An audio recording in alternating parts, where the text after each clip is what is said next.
முதலாளி படத்துல நம்ம தலை சொல்லுவாங்க டொக் டொக், அது மாதிரி ஒண்ணு அந்த பக்கம் நெல்லு, பெரம்பூர் நெல்லு இல்ல இங்க நெல்லு.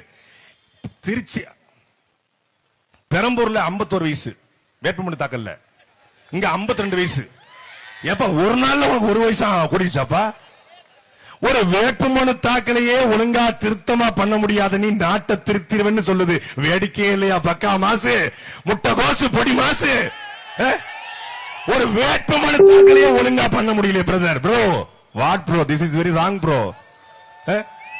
வேட்புமனு தாக்கல்ல, பெரம்பூர் வேட்புமனு தாக்கல்ல வழக்கே இல்ல. திருச்சி கிழக்குல வழக்கு இருக்கு. ஏன்னா வரும்போதே 3 கொலையை பண்ணிட்டு வந்தியா? இல்ல திருச்சி கிழக்குல இருக்கிற பாலக்கரை நம்ம மார்க்கெட் போலீஸ் 3 வழக்க போட்டு விட்டுருச்சா? எனக்கு ஒன்றும் புரியலையே. பெரம்பூர்ல 1ஆம் தேதி அபிடவிட்டுங்க, 30ஆம் தேதி அபிடவிட்டு, அதுல வழக்கு இல்ல. 2ஆம் தேதி அபிடவிட்டு, அதுல வழக்கு இருக்கு. 2 நாள்ல என்ன நடந்துச்சு? என்ன அக்யூஸ் பண்ண? போக்சோ கேஸ் அது வாங்கிட்டியா? நீ அந்த மாதிரி ஆளுதானப்பா? இல்ல கஞ்சா கிஞ்சா கடத்தி வித்திட்டியா? இல்ல மெத்துக்கித்து போட்டு வித்தியா? என்ன பண்ண? வழக்கு 3 வழக்கு காட்டிருக்காப்ல. அந்த வழக்கு அங்க காட்டலனே பெரம்பூர் வேட்புமனு தாக்கல். அந்த ரிட்டர்னிங் ஆபீசர் இருக்காருல, ஆர்ஓ, அவரு அப்படி துப்பிட்டாரு. திருப்பி வா, திருப்பி போறாப்ல.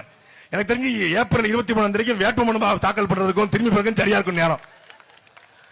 ஒரு நாளைக்கு 8 கூட்டம், 2 பத்திரிகையாளர் சந்திப்பு, சோர்வே இல்லாமல் தமிழ்நாடு முழுக்க சுழண்டு கொண்டிருக்கிறான் எங்க அண்ணன் சீமான்.